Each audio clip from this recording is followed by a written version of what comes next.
très souvent, en Oshinsul, on peut travailler par exemple sur une saisie double au col. On va voir des défenses qui démarrent alors que la saisie est effective. D'accord ? Tu peux me lâcher s'il te plaît.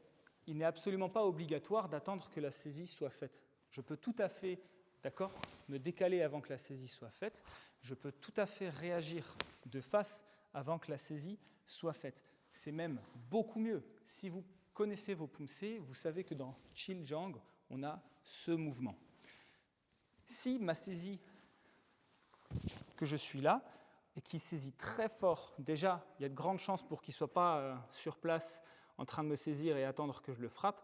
Lui, son but, quand il fait ça, c'est certainement de me donner un coup de tête, par exemple, peut-être un coup de genou, de me tirer, de me bousculer.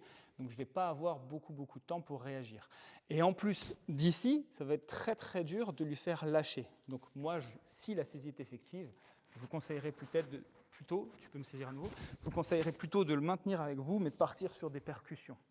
En revanche, si on reste sur cette application, on peut imaginer qu'il essaye de me saisir, mais je ne le laisse pas faire. Et là, je prends l'ascendant sur lui grâce au timing. C'est exactement comme sur un coup de poing. Si je suis en garde et qu'il m'envoie un coup de poing, je ne suis pas obligé d'attendre.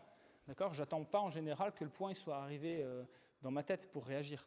Donc en général, j'essaie de réagir à la source pour dévier, voire même, quand il a l'intention de taper, venir le cueillir avant que sa frappe soit faite.